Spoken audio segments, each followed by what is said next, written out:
Selfish parents demanded that I pay my brother and his wife $500 a week, because they are a young family. I said no and cut them off, and now all family hates me. I never expected a family reunion to turn into an all-out ambush. It was right after my younger brother, Kyle, had married Emma, a sweet but very naive girl. They were only 21, fresh out of school, with no savings and big dreams. At their wedding, my parents made a big show of how much they'd support them, saying they could move in with them until they got back on their feet.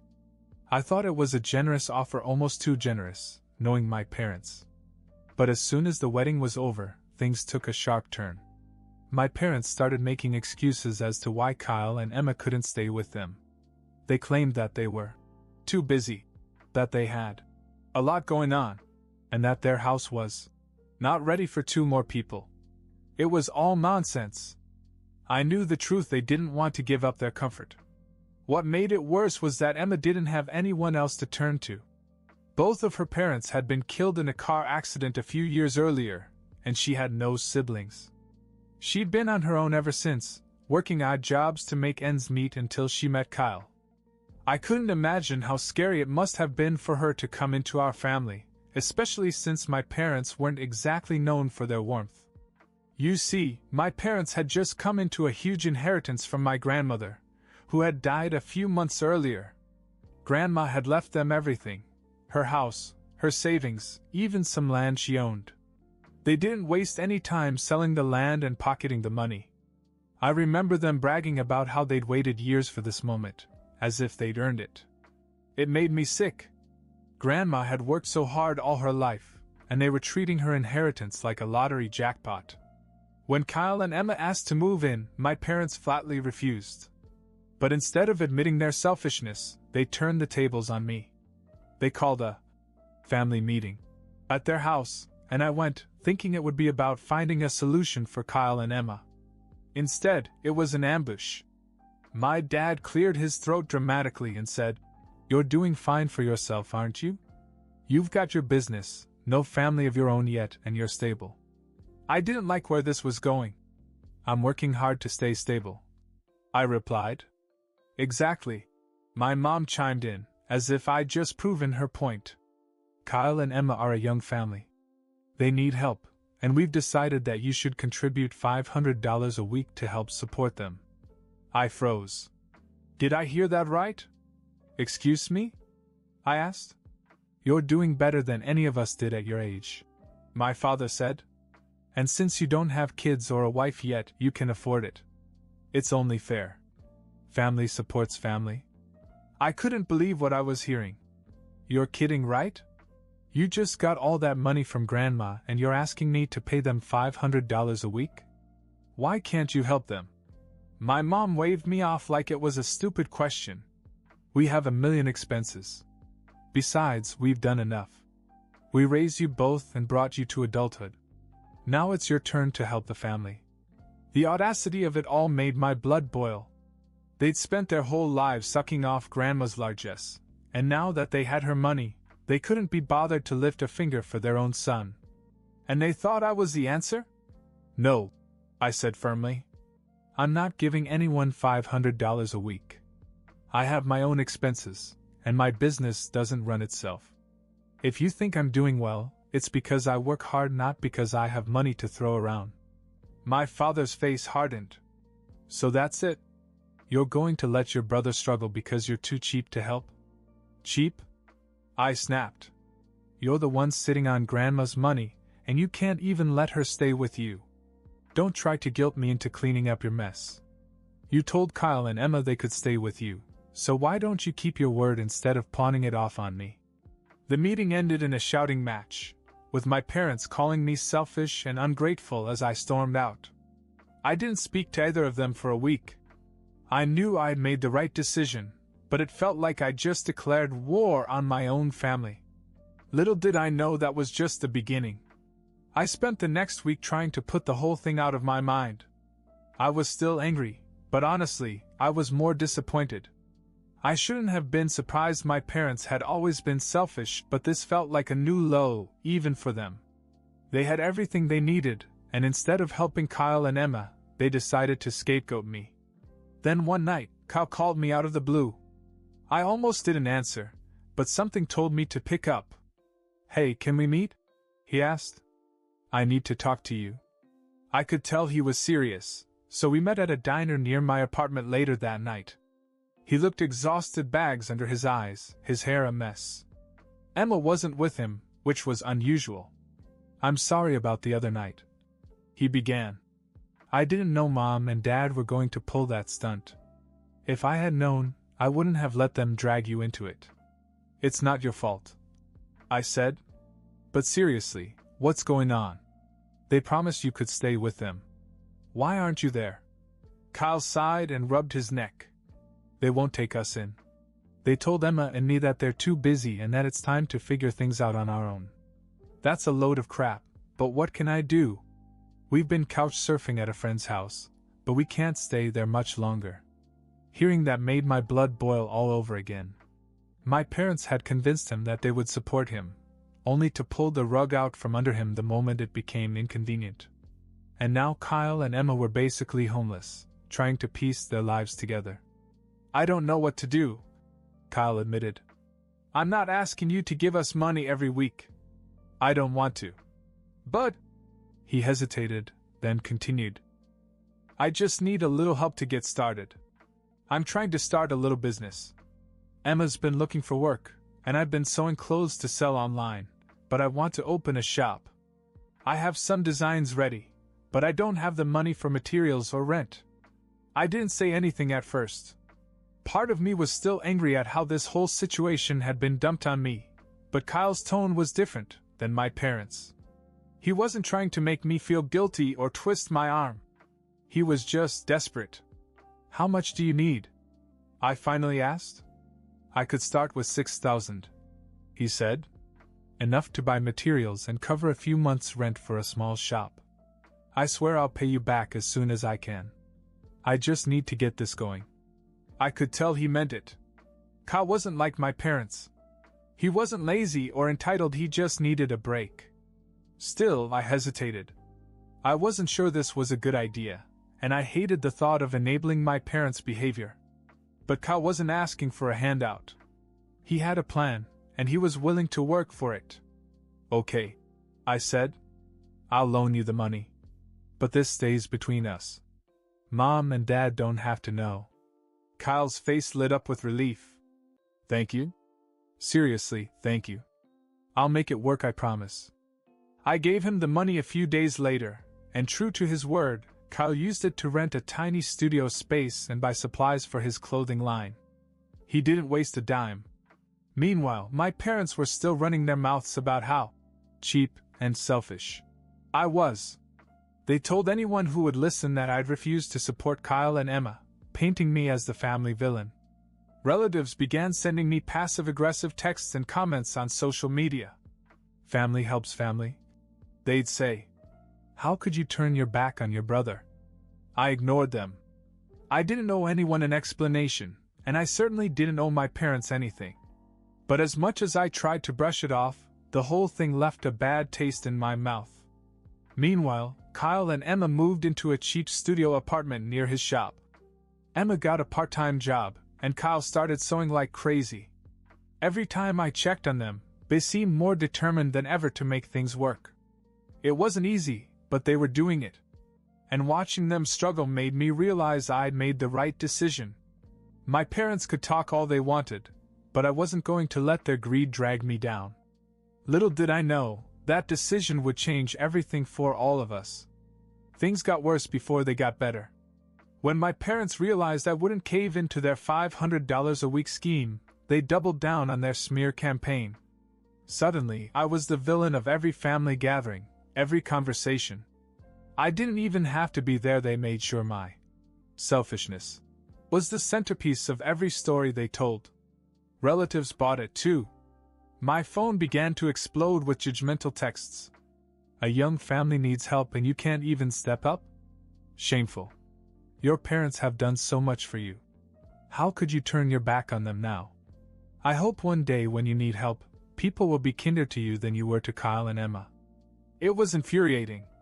None of these people knew the full story, how my parents had promised to take Kyle and Emma in, only to leave them stranded. How they just inherited a fortune and yet refused to spend a penny to help. And of course, no one knew that I'd secretly given Kyle $6,000 to start his business. I could have defended myself. I could have explained everything and turned the tables on my parents, but what was the point? They'd already poisoned the well. So I kept quiet. If they wanted to make me out to be the bad guy, let them. I wasn't going to justify myself to people who didn't care about the truth. But it didn't stop there. My parents weren't satisfied with just talking, they wanted to make me pay, both figuratively and literally. They started spreading rumors at family gatherings that my business was probably failing. And that's why I was being so stingy. You know, my mother apparently told one of my aunts. He acts like he's got it all together, but I think he's struggling. That's the only reason he wouldn't help his brother.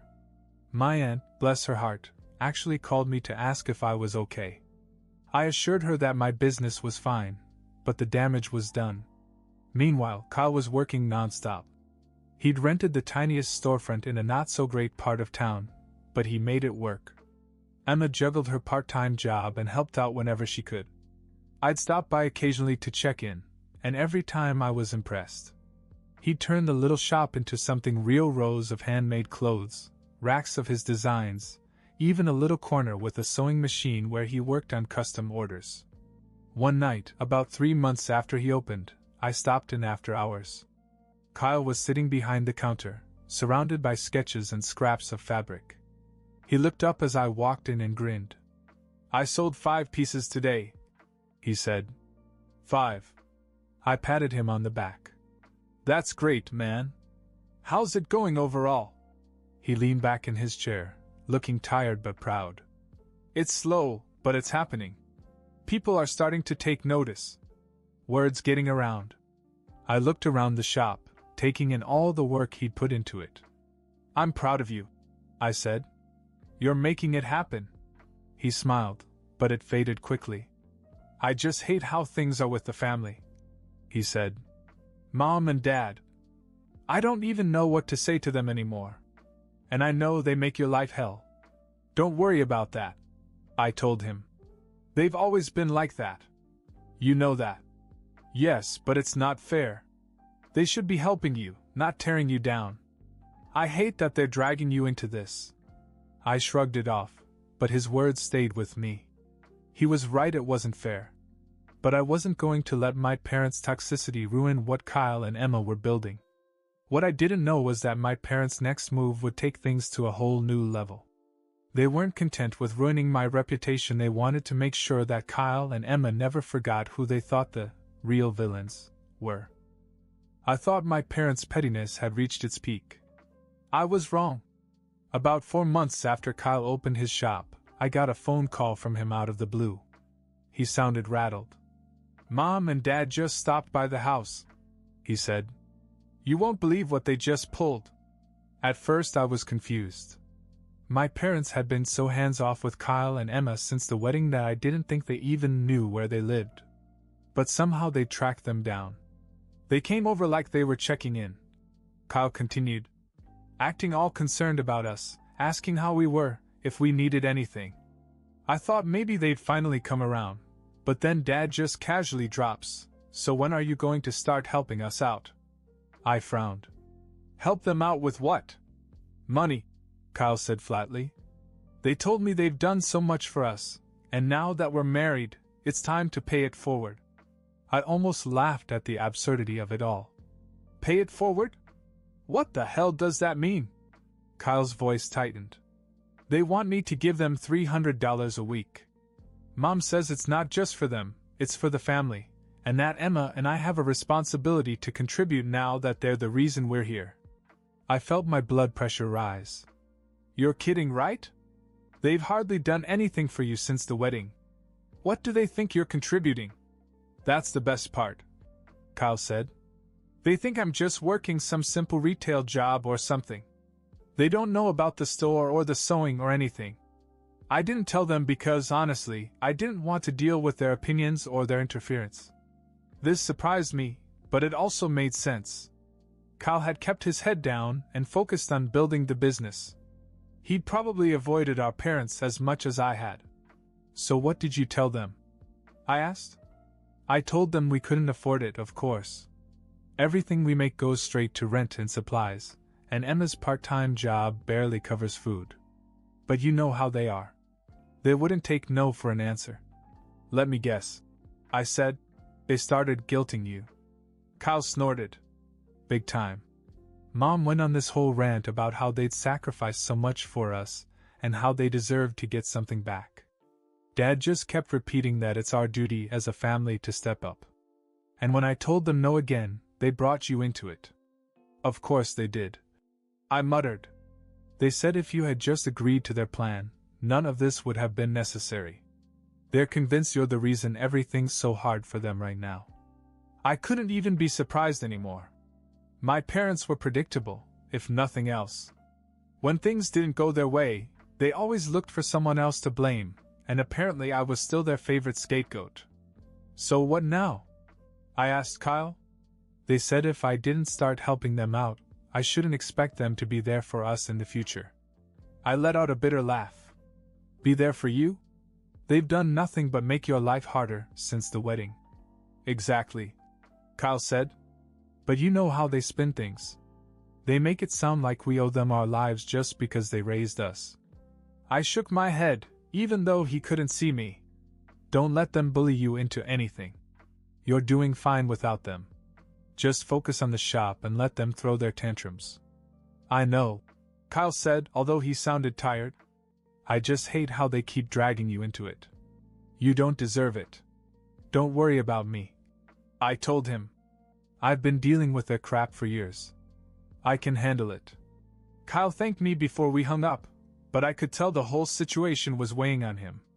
He and Emma were already stretched thin trying to make ends meet, and now they had to deal with our parents adding more stress to the mix. The part that stuck with me, though, was how clueless our parents were. They didn't know about the store, the hours Kyle was putting in, or how Emma was working to keep them afloat. They just assumed that Kyle was floating through life, and that assumption made it easy for them to ask for money. I knew it was only a matter of time before they tried to escalate things. My parents weren't the type to let this go.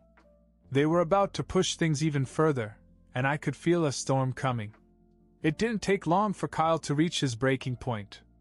A few days after my parents ambushed him with their ridiculous demand for money, he called me again. I can't do this anymore, he said. Emma and I talked about it last night. We're done with Mom and Dad. No more calls, no more visits, no more guilt. We're cutting them off completely. I leaned back in my chair and let the words sink in. Are you sure? That's a big step. Yeah, I'm sure, he said.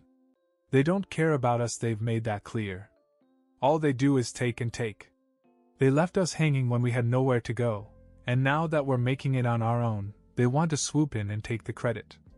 I'm tired of them making us feel like we owe them. I couldn't argue with that. Our parents had crossed the line more times than I could count, but I also knew how vindictive they could be. You know they're going to spin this, right? I warned. Kyle sighed. Let them. I'm tired of playing their games. They can say whatever they want. I just want to focus on Emma and the store. True to form, my parents wasted no time telling anyone who would listen that their children had abandoned them. They painted us as ungrateful, selfish, and cold-hearted, conveniently omitting all the ways in which they had failed Kyle and Emma. For a while, the relatives seemed to buy it. I started getting the same passive-aggressive texts I'd been getting for months. Your poor parents, wrote one cousin. They did so much for you and Kyle. I don't know how you two sleep at night. I ignored them. By then, I'd learned not to waste my energy defending myself to people who only heard one side of the story. But as time went on, the tide began to turn. The breaking point for the rest of the family came when my parents tried to pull their usual stunts on someone else. My mother's sister, Aunt Linda, had recently sold her house and made a decent profit. Naturally, my parents saw dollar signs. They showed up at Linda's house one night, uninvited, and started hinting that they could really used some help with family expenses. But Aunt Linda wasn't like Kyle or me. She didn't hesitate to call them out. Apparently, she tore them apart right there in her living room, listing every selfish thing they'd done over the years. She brought up how they'd burned through Grandma's inheritance, how they'd refused to help Kyle and Emma, and how they'd lied to the whole family about me. By the time she finished, several other relatives had heard the story, and the truth spread like wildfire. Suddenly, the relatives who had been so quick to judge us began to reconsider their loyalty to my parents. One by one, they began to distance themselves. Family group conversations grew quieter. Invitations to events stopped coming. And my parents were left seething, unable to understand why their lies weren't working. Meanwhile, Kyle and Emma were thriving. The business grew slowly but steadily, and after about a year, they'd saved enough to move out of their cramped studio apartment into a nicer two-bedroom. Not long after, Emma gave birth to their daughter, a beautiful little girl named Lily.